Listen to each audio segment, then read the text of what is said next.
Hello, guys, and welcome to the Nigerian Abroad Podcast. This is season 3. Woo! First episode. And I'm not gonna lie, when I was booking the studio, I was just like, I don't think I realized that this is now going to be solo from now on because it's very different. It's a different vibe because I'm just going to be sat here. Yeah, I said sat here.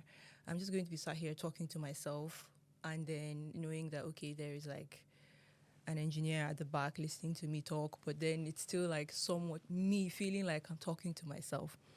Anyway, I'm very excited, very scared, but I think I've gotten to the point in my life where I am just trying to get used to the uncomfortable feeling of doing things out of my comfort zone.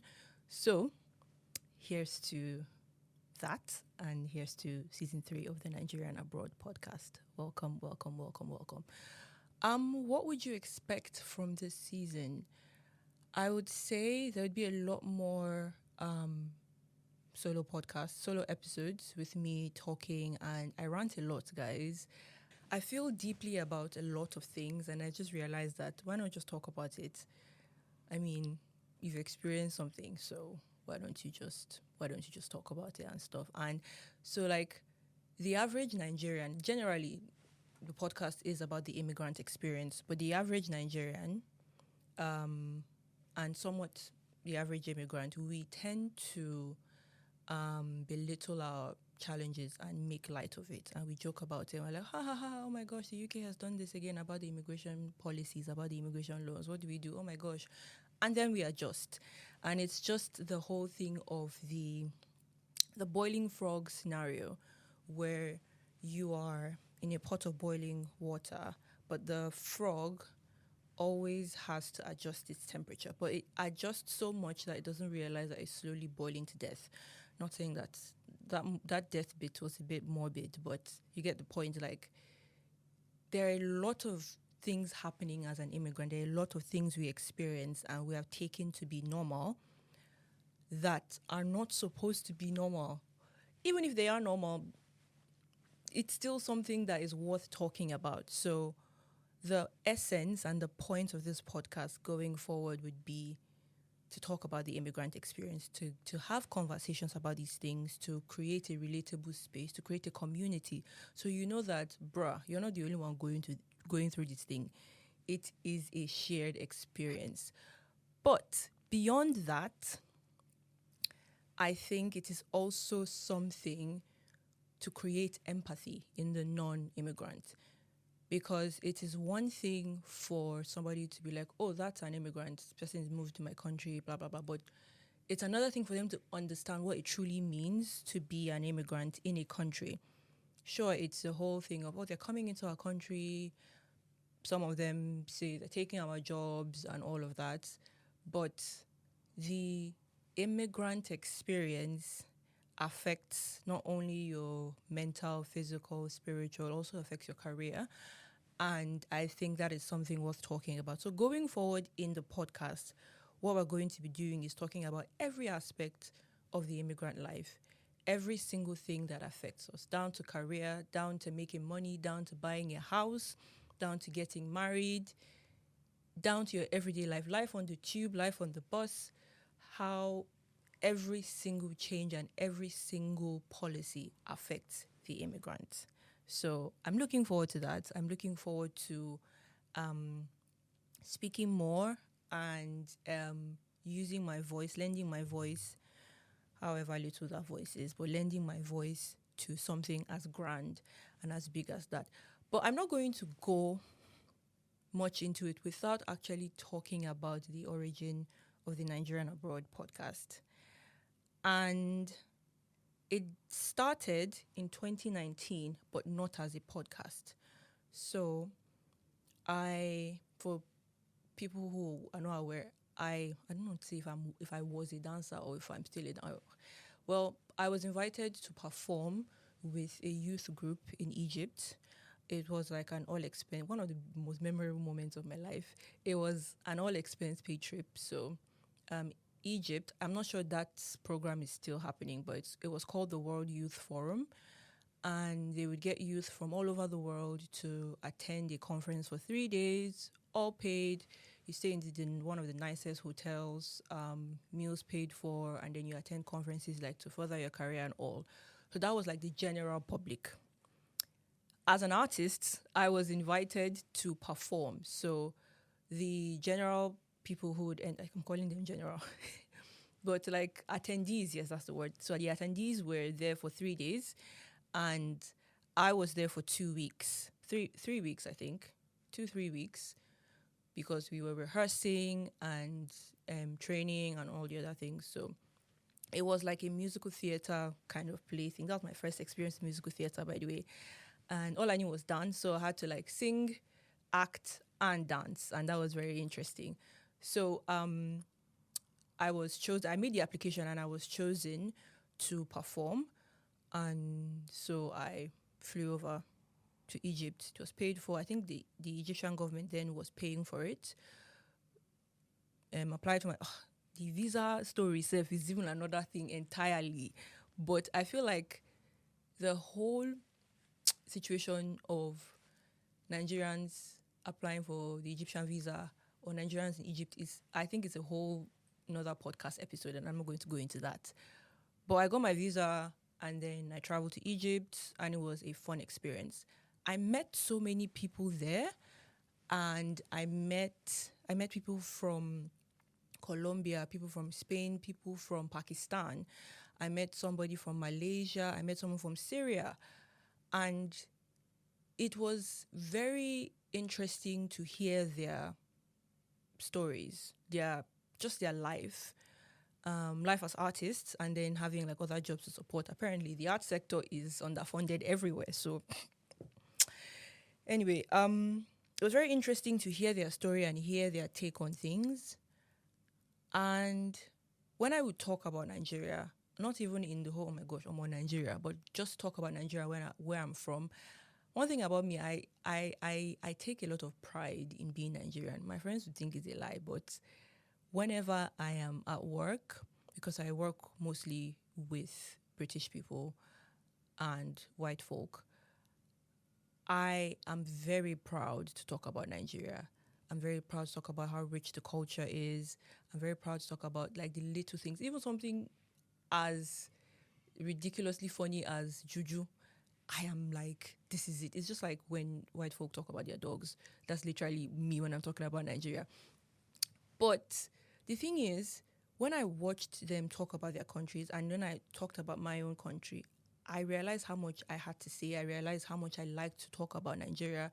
I realized how much I like being a Nigerian in other countries. And I was like, I want to do something about it. I don't know what it's going to be.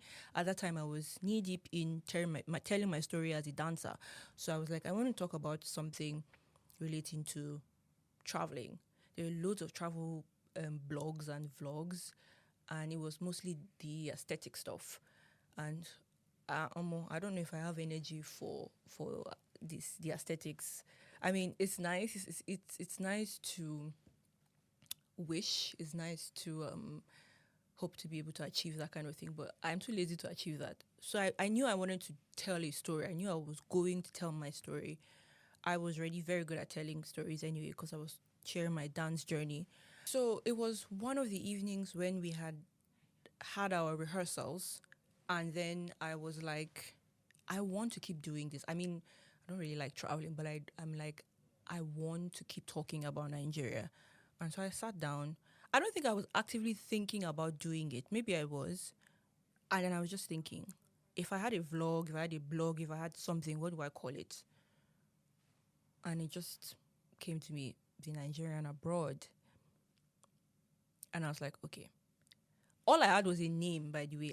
I didn't know what it was going to be. I didn't know what it was going to be about. I didn't know what platform I was going to use to tell the story. And so that was it. But knowing me and whatever is wrong with me, I would just have that in mind and not do anything about it. So this was 2019 in December. I got back to Nigeria.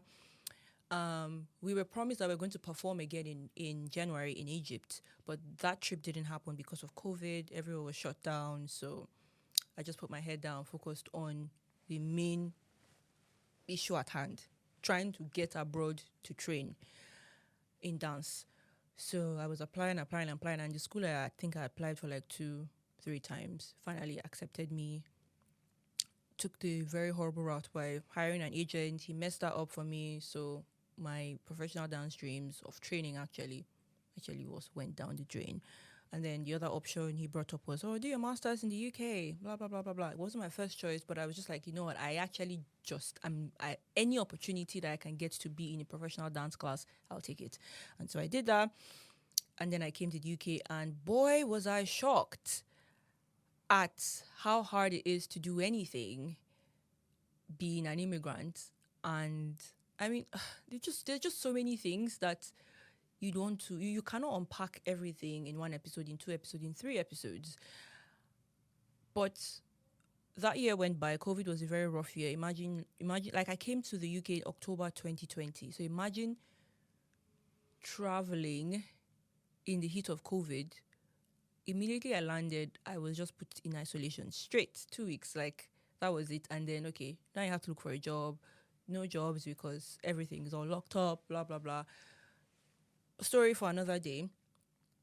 And then the year went by. I think I sort of kind of maybe probably found my feet. And it was the year 2023. And then my friend and I, former co-host, we would always just talk about whatever was going on in our lives. And it would always come down to immigration, being an immigrant. Like, I can literally say I boiled rice today and it tasted funny, and we're like, it's because like, obviously that's an extreme example, but everything we would talk about, everything we would rant about, and I even ranted about this to other friends as well. But then I just realized that everything was just down to it, and I said to her, I was like, let's start a podcast. And I remember her first reaction was like, what are we going to talk about? And I was like, chill. We already talk about it anyway. And I just said, it's going to be called the Nigerian Abroad Podcast. We'll just rant and everything. And then she was down for it. And then we started planning and all. And then that was a very beautiful chapter. And I'm very happy that actually went down between the two of us. And then when that chapter ended, obviously now I'm by myself. And I'm like, okay. So the whole journey leading to this point was just I feel like it's very significant. I feel like I have always been meant to do this, regardless of whatever route I've taken. And I think I'm quite pleased that the medium I'm doing this is a podcast, because there's so many ways I could have gone, but I don't know if I have the the patience to make it aesthetic enough and be this vlogger and talk about that and all, because there are times when I get raw and I feel things and I'm like, I don't know if you know, like when you felt something, I was like 12, 13 and I just said to my mom, I'm going to travel abroad. And you know when your parents are like, amen, you travel abroad. And I was like, no, I'm going to travel abroad. Like I remember saying to her that I would either go to a private university or I would travel abroad for my uni.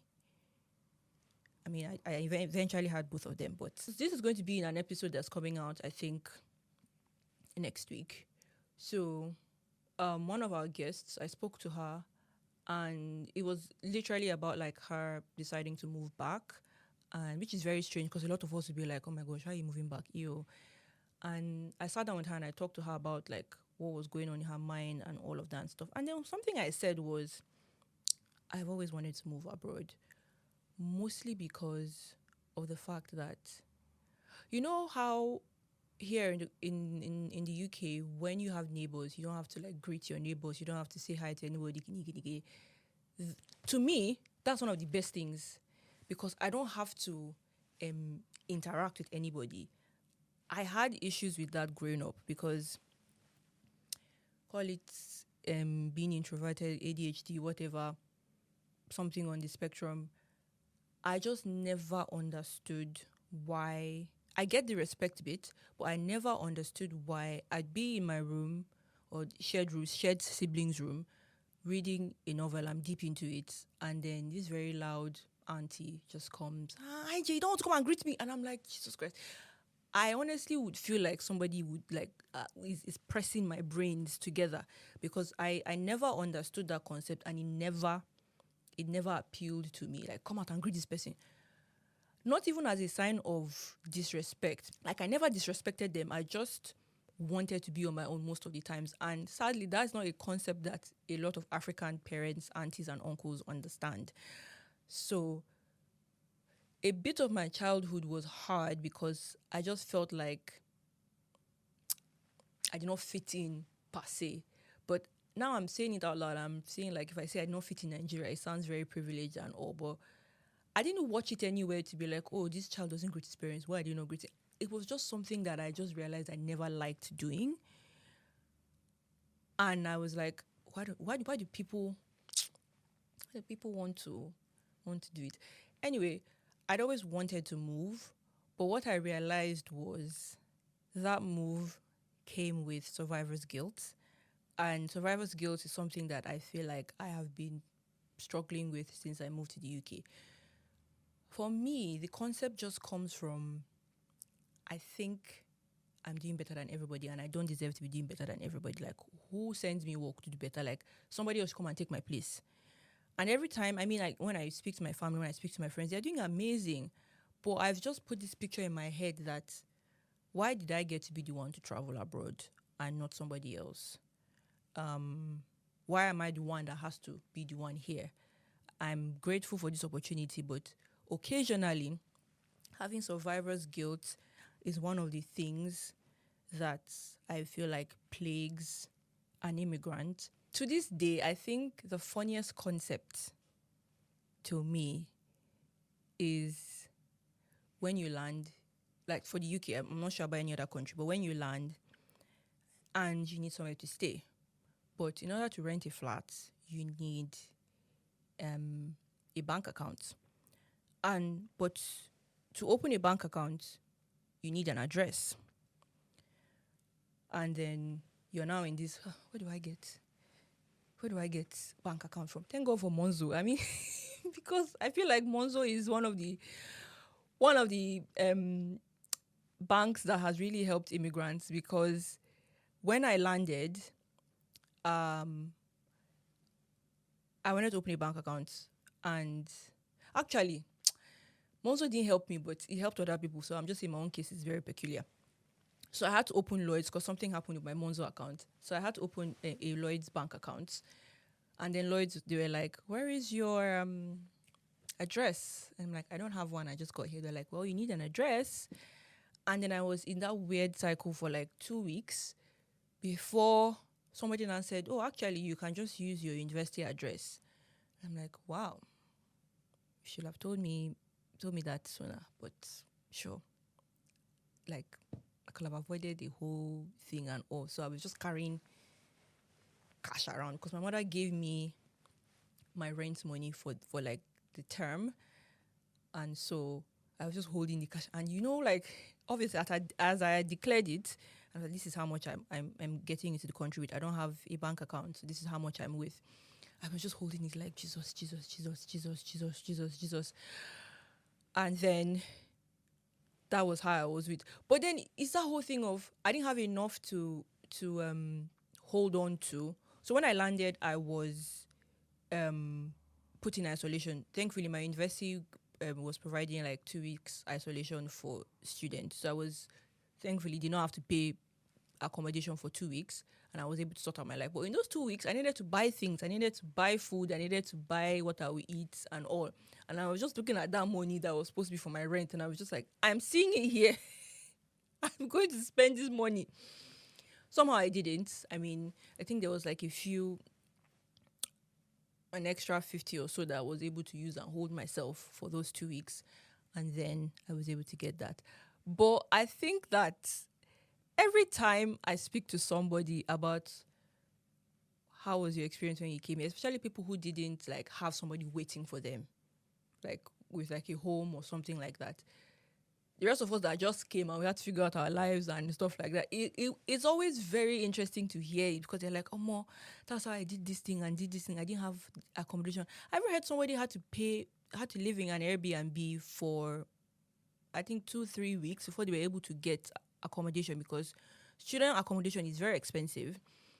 And then you have to get like a normal accommodation, but then landlords sometimes are just asses. So you have to now like jump through hoops. Nobody's willing to house you. At least you don't know anybody that's going to house you. So you're paying what could have been your rent money as an Airbnb fare, and then you finally get rent. It's just I think I can go on and on, and I don't want to get into that, because this is just the beginning of the season, and I don't want to seem as if I'm always ranting about things, even though I always am. But I think I'm very excited. I said excited too many times, but I am excited. Very terrified, if you couldn't tell that my voice was shaking the whole time. But I'm very excited and terrified at the same time, because I'm excited. I'm excited to grow this community. I'm excited to see how much we can do and how much we can talk about. And I'm just very interested in the stories. And I think the best part of being an immigrant is meeting somebody. I'm like, you too? Oh my gosh, me too. Like, you too, you did that, me too. Like, so it's very another thing is also seeing the horror on my coworkers' face when I tell them this will happen. They're like, no. I'm like, yeah. It's very intriguing to see that our lives are not normal, because I'll just say something like, oh, no. I'm looking for an example to say. The only thing I think of is like the 5-10 year routes. Oh yeah, I'll just say, okay, something like, to apply for like a Schengen visa, I have to buy the flights, I have to pay for the hotel, I have to show that I have X amount in my account, I have to show my company employment letter. And you would see the horror on their face. They're like, and I'm like, yeah, so yes, all because I want to go on vacation. And I mean, if I want to go on a vacation in summer, I have to start planning right now. And I think that's like, that's very funny. But it's going to be a very good season. It's going to be a very fun, insightful season. I'm looking forward to growth. I'm looking forward to entertainment, but I'm also looking forward to building a community with you guys. And I cannot wait for that to happen. Thank you guys for watching the Nigerian Abroad Podcast. As always, thank you for watching up until this point, even though I was rambling most of the time. Please like, comment, share, subscribe. We are on every platform. You can listen to us on every podcast platform that there is. We are on there. And we are on Instagram, we are on X, we are on TikTok. We are on Substack. Subscribe to our newsletter. Have a lovely day, guys. Bye.